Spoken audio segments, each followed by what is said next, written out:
Hi race fans, I'm Elliot Camies and this is your NASCAR Updates Friday preview show. The show where myself and my co-host Dan will go over all the headlines coming out of New Hampshire Motor Speedway, as well as making our picks for this weekend at Pocono. First off, I do need to get Dan in here though, so Dan, how have you been? How's your week been and what did you think of the race? Hey Elliot, thanks a ton for having me, man. Always a pleasure to be here on the show with you. Yeah, this weekend was New Hampshire, and this was honestly one of the better New Hampshire races I've seen. I've watched this race over the years, and I could never understand why we went to this track twice. There are so many better and more deserving tracks, and finally NASCAR got the hint after a few years and said, yeah, let's move it back to one.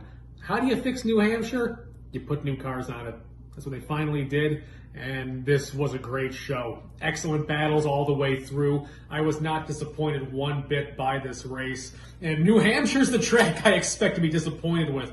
Let's just get that out of the way. But no, this was a fantastic race, had a fantastic weekend, and yeah, thanks a ton for having me, man, as always. Okay, so first off, we have to talk about Christopher Bell and that final performance after the last restart. He did look out of the conversation up until that point. So what do you think of how well he managed that situation in the end? Obviously passing Chase Elliott, what looked like a struggling Chase Elliott. Oh yeah, Christopher Bell finally did the impossible, man. He got out of his own way. I've been wanting to see him do well for such a long time, but any time that he's running up front and has an actual chance to win, the only person stopping him has been himself. Finally did it, got another one under the belt. Yeah, especially when you got Gibbs backing you the whole way, and you got a Hendrick boy as strong as Chase Elliott behind you, the most consistent driver all year. You got no choice. You can't slip up. You got to go, and he finally did it. He got one for himself this year, and that's another playoff spot down, man. That's going to be a whole nother story in and of itself. But I could not praise Christopher Bell anymore. He did a fantastic job, and you'll love to see it. Back on to you, man. What do you think of the Christopher Bell situation right now? Yeah, I thought the performance by Christopher Bell was managed perfectly. I mean, you know, you have a record of winning 3 in a row at track in Xfinity. You come here in your first year, not really in the conversation. Not really in the conversation anyway. You know, you're not in a leading team. You then come in your second year and run second. Given 4 more laps, I fully believe he could have won last year. Then you come in your third year and you finally win. I thought it was only a matter of time before he won here. He's been good. I only wish I had him in my lineup. But that's just it, you know, he's been that good. He's been there and he's been able to take advantage of people's mistakes, most notably Chase Elliott, who burnt his rear tyres up too early and struggled to get around that traffic. I mean, you know, all of these circumstances only lined him up for the win, but it was certainly down to that final pit stop where his crew got him into position and he was able to follow Chase through it all. But it is worth noticing that Christopher Bell and Bubba Wallace have switched their pit crews. Both drivers had an incredible day. Christopher Bell obviously winning and Bubba Wallace finishing third. So what did you think of that switch? Was it as bad as everyone originally thought? So yeah, this situation with the Bubba Wallace pit team and Christopher Bell is something I've been wanting to touch on for a little bit. A lot of Bubba Wallace's misfortune over this year was in no small part to his team. And honestly, this is something I see a lot in a lot of different sports. They'll just have a guy who's really underperforming. Some guys you might say, no, you know what? They should be better than how they truly are. Trade them, put them on a new team, and all of a sudden starts clicking just like that. So change of scenery, change of pace did wonders for the new team of Christopher Bell. They had 2 of the 3 fastest pit stops all race. And no shade on the guys that are going for Bubba now. Bubba was running up front. I know I saw him 4th for a little while up there. He had a masterclass performance also at a very skill-based track like New Hampshire. Yeah, this seems like the most beneficial thing for all parties involved. But back on to you. What do you make of the whole Bubba Wallace, Christopher Bell pit team situation? I mean, like I said, I think they had solid performances. You know, we haven't seen much out of Bubba. A lot of it has been down to pit crew issues, but some of it has been down to driver. So to see him finally up there, finishing in third, it was a very good day for him. It was a good day for 2311 as well. Both finishing the top 10. Kurt Busch potentially could have come back a bit quicker, a bit further, sorry. But, you know, that's coulda, shoulda, woulda. Christopher Bell obviously had an amazing performance, won the race, looked out of the conversation for a lot. So I think the pit crew at the 23 team wasn't working. I think there was a mix of chemistry there, and some of that mix wasn't good. You switch it to the 20 team, all right, yeah, they win a race. Well, they still did lose in pit road, but not as catastrophically as he had been, and he wouldn't have had to come down. He didn't have to come back down, which is the first time in a very long time that I have actually seen that from him. But there is something I wanted to talk to you about, and that was the amount of contact made by drivers across the whole race. Denny Hamlin and Ross Chastain, something we all thought would end differently. Brad Keselowski and Austin Dillon, something that no one knows what happened there. Neither one wants to disclose that. And then obviously the group wrecks between names like Corey LaJoie, Alex Bowman, Harrison Burton, Ty Dillon. So yeah, where to begin with this contact we had over at New Hampshire this past weekend? There was definitely more than just a few on-track incidents, but the main ones were the Denny Hamlin situation with Ross Chastain. That's the one a lot of people have their eye on, considering the past these two have. Denny Hamlin got a run on Chastain, gave him a bump, moved him up and out of the way. Chastain didn't seem to retaliate whatsoever, and if he did, that would have been an incredibly bad look. At this point, Denny Hamlin has free reign to do whatever he wants to the back bumper of that number one car, and he's going to do it. This is definitely not evening the playing field right now. He still owes Chastain a lot. But could this also be a prelude for things to come? Are we going to be seeing a lot more from these two in the future? I honestly think so. But now it's on to the situation with Brad Keselowski and Austin Dillon right at the end of that race. I have no idea how that started. I don't think anybody has an idea as of yet how those two got together. But they did. They ended up beating the living, I'm not going to say that, out of each other's doors. And Brad K's not the one you want to mess with in this situation.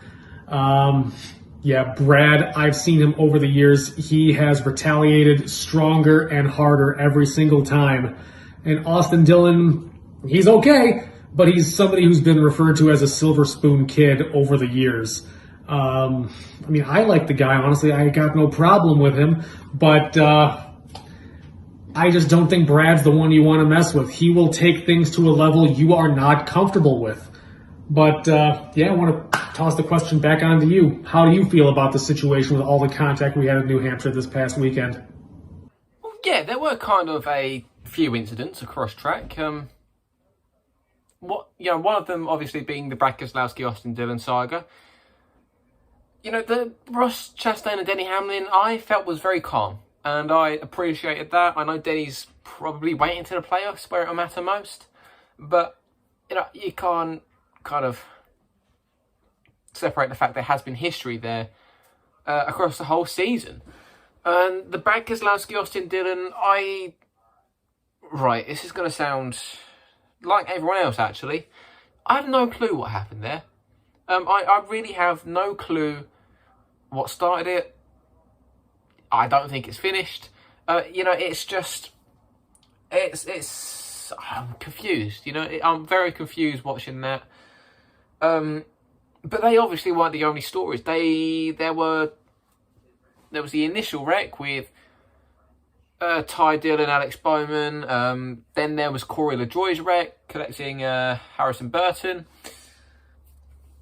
Which I think Corey LaJoie was down to shifting, trying to get around the turns, and obviously just caught himself off guard. I think what it looks like, if it was a shifting cause, was he shifted down when there were too many revs in the car, which just sent it around, sent the rear tyres in a spin, and turned it. There's really, once you've shifted, there's nothing you can do.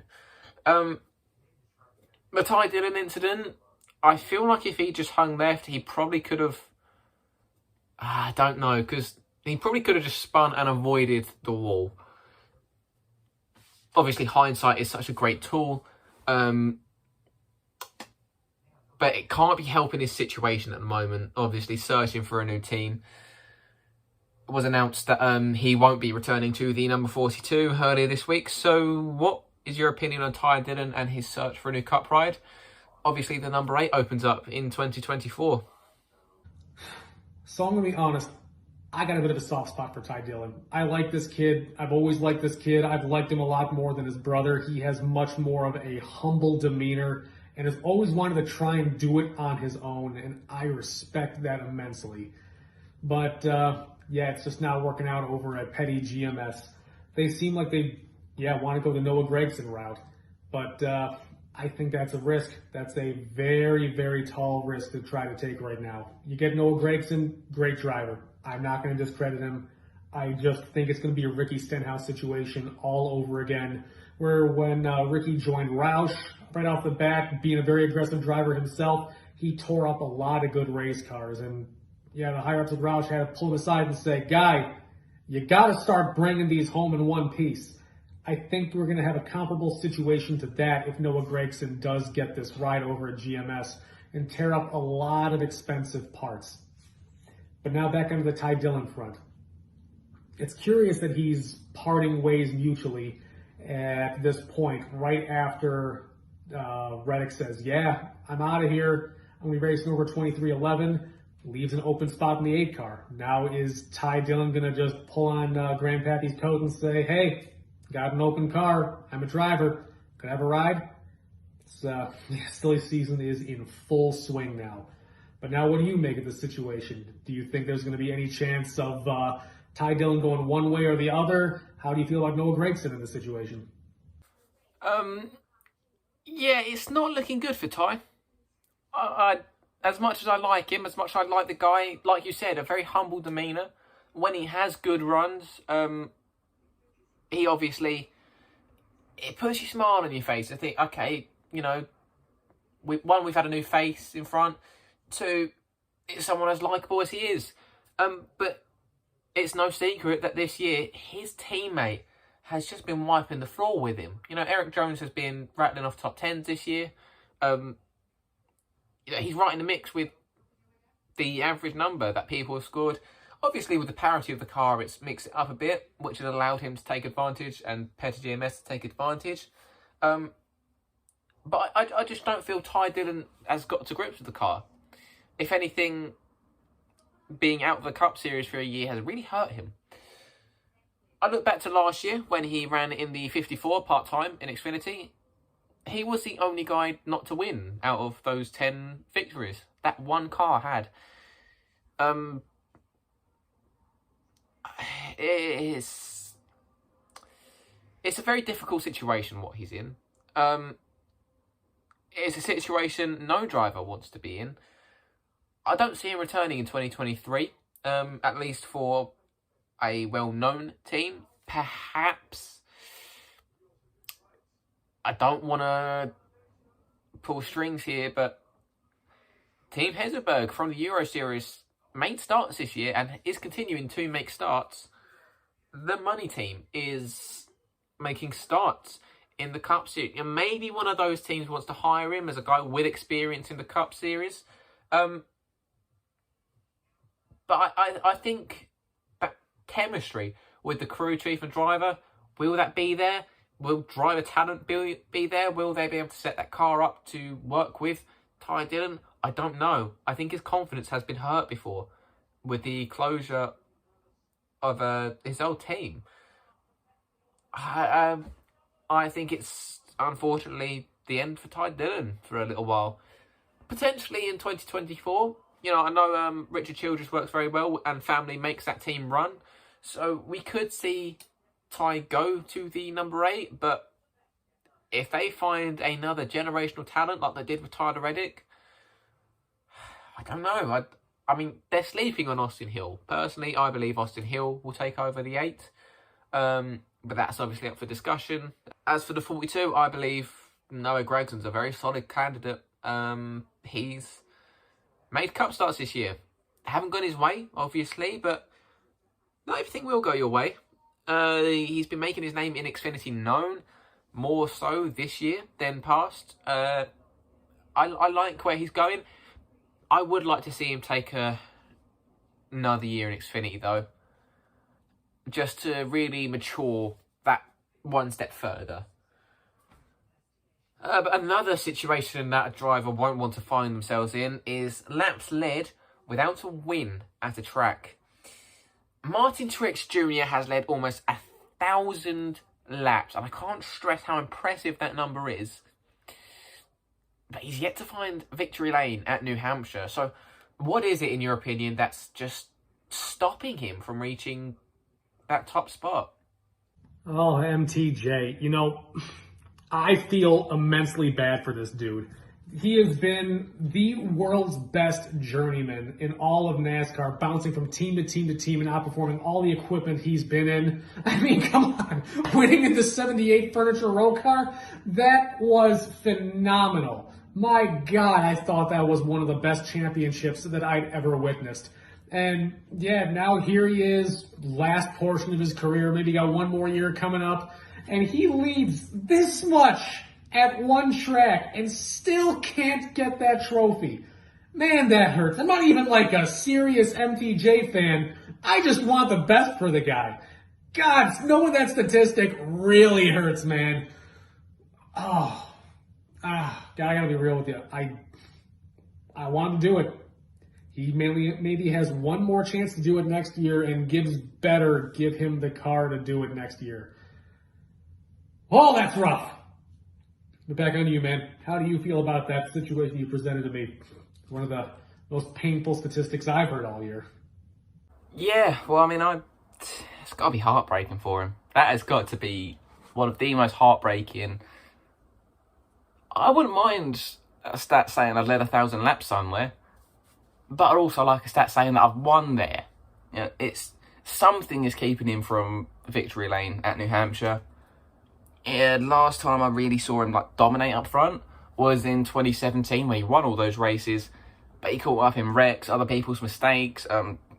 This time it was pit calls and strategy, and it's just, that has to be so painful as a driver.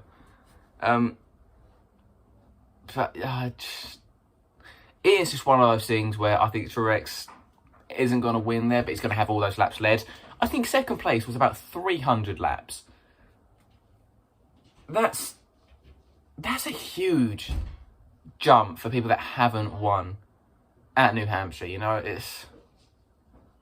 I don't know. It's just one of those painful statistics that I think is just going to stick, unfortunately, for him.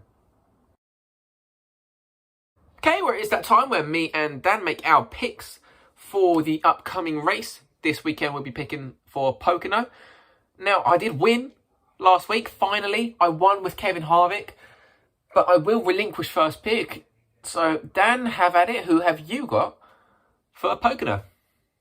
All right, pick time. So my money on this one, probably not going to be a major surprise to a lot of people. When I think Pocono, I honestly think Denny Hamlin. That number 11 car looks phenomenal year in and year out at this track. I don't know why, just as far as I can think back, when I think of Pocono, I think of Denny Hamlin just tearing it up. He knows this track like the back of his hand. He's got 6 wins here. That is no small accomplishment. This man has been in the league for a very long time. He's one of the best at figuring out this new car. I honestly believe that Denny Hamlin is going to be the guy to get the win. Yeah, no, I agree with you completely. Well, that's new. Yeah, Denny Hamlin is my pick, yeah. Oh, that ain't happened before. I mean, you said it. You said it perfectly. Who else do you think of but Denny Hamlin when you go to Pocono? His 6 wins, tied for most. This is a track where he swept the season in his rookie year. His first 2 career wins came at Pocono. It's a very difficult thing to go to a track and win, especially in your rookie season. It's even harder for you to go back and win there twice. Now, I will lead for the underdog picks, and mine is Eric Jones. I think that team is very, very fast at the moment, faster than they have been in recent history. And I think they're a very good sleeper pick for you to keep your eye on. They've been very close to reaching, Petty Enterprises has been close to reaching 200. I think that we could potentially see it this weekend. It was where Wood Brothers got their 99th victory. I believe it could be another milestone for the Petty family. Man, you threw me out of turn 3 with that one. Didn't expect you to pick the same guy as me. Well, now if it's time for the underdog pick, yeah, I'm going to go with a gut feeling on this one. I don't have as many stats to try to back this up as I'd like to. Gut feeling, keep an eye on Harrison Burton. I honestly think the 21 car has a chance to maybe do pretty well. Yeah, Wood Brothers has done well here in the past. I mean, I remember watching Ryan Blaney just knock it out of the park, man. He has done so well in a 21 car here. Not to mention, I mean, Allmendinger didn't do too bad himself around here. Just, the team knows the track. The team can set up a car to actually run here very well. They know what it takes to actually get the W here at this track. I think that with the team pushing Harrison Burton, they have a legitimate chance to actually move forward. Finish on the lead lap, finish strong, top 15, maybe even the top 10. You know, I got a feeling we might be seeing a 21 in the top 10. Okay, well, it is unfortunately time for us to end the video. Dan, I want to thank you for joining me. So yeah, I guess that about wraps it up. Yeah, thank you as always, Elliot, for having me. Always is a pleasure. If anybody wants to follow me on Twitter, the handle there is CupDatesDan. I'm far more active over the weekend. But yeah, this weekend for me, I'm going to be over to the SRX race on Saturday night. Really looking forward to seeing Ryan Blaney duke it out with Chase Elliott on dirt. Oh, that's going to be a show. But yeah, as always, man, just leave some comments below. Just let us know who you think. Tell me how wrong I am, how right he is. Always love to read it and see what anybody has to say. Let us know your opinions. Thank you, Elliot, for having me. Always a pleasure. Y'all have a good night. Make sure you check out the YouTube, TikTok, and Instagram pages. And make sure you tune in every Friday night to the Outcast Racing League on Twitch. Link will be in the description. As for now, I've been Elliot Camus. Thank you so much for watching, and goodbye.